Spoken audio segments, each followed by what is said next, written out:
Happy Tuesday. Some people call this Taco Tuesday. Well, listen, it is January 9th, 2024. I hope you had a lovely day.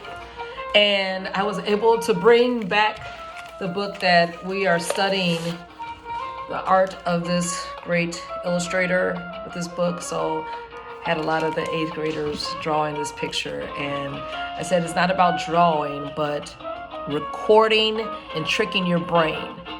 And when you notice the detail of every ridge, and you train and increase your hand-eye muscle coordination, that's going to help you on the basketball court and the football field, right?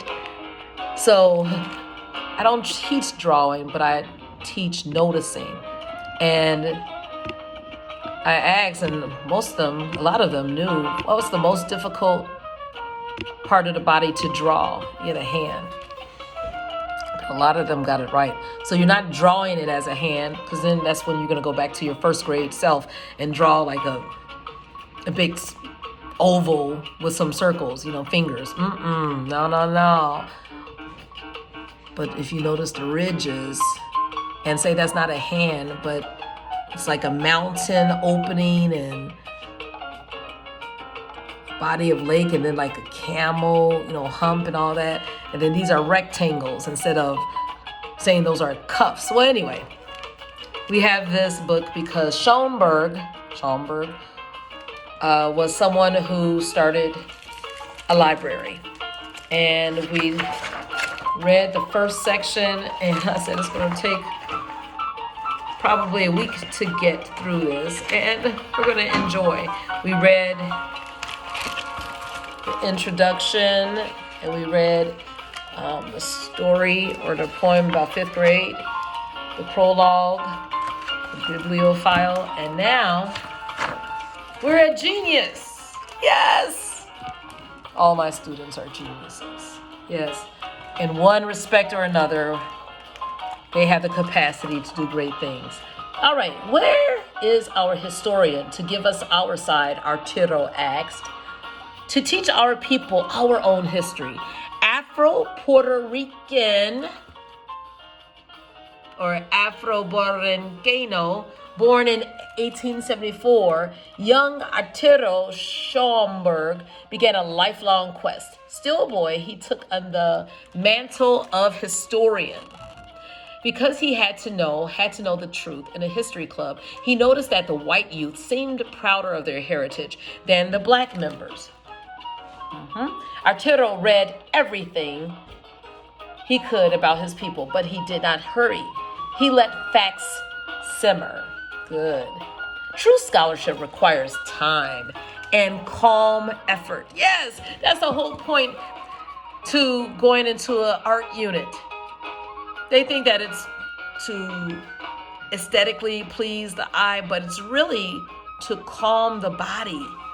It's amazing what can happen when your fingers, your hands, your mind is relaxed. Oh my goodness, you're talking about some works of art.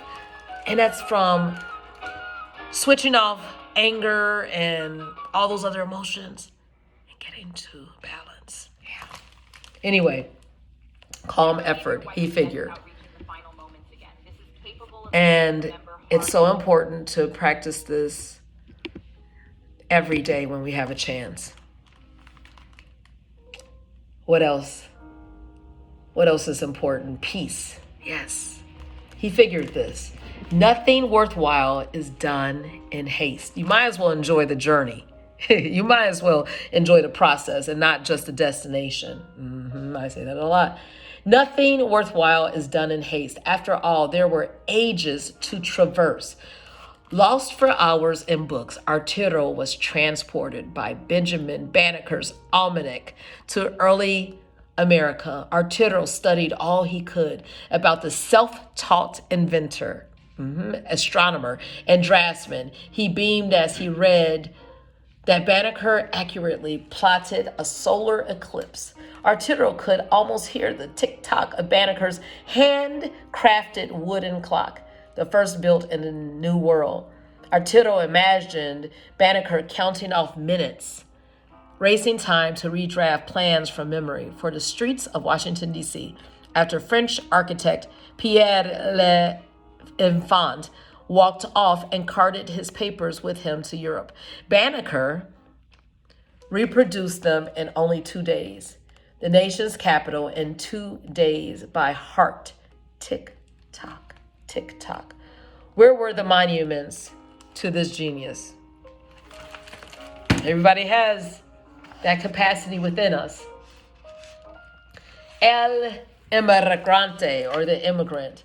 When 17-year-old Arturo Schomburg immigrated to New York from Puerto Rico in 1891, he carried with him letters of introduction from cigar makers and from Jose Gonzalez Font, who owned a printing press in San Juan, where Arturo had worked as a typographer. Arturo presented the letters to Flor Brega, an amateur book collector and staunch opponent of Spanish colonial rule. Arturo perused Barrega's photos and clippings about New York's Puerto Rican community and soon found the local tabaqueros. This time he lived among them, sharing their activism and their allegiance to Cuban and Puerto Rican independence from Spain. In support of the cause, Arturo joined political groups such as Las Dos Antillas, the Two Antilles, and wrote letters to the editor of the newspaper Patria under the name Guernex.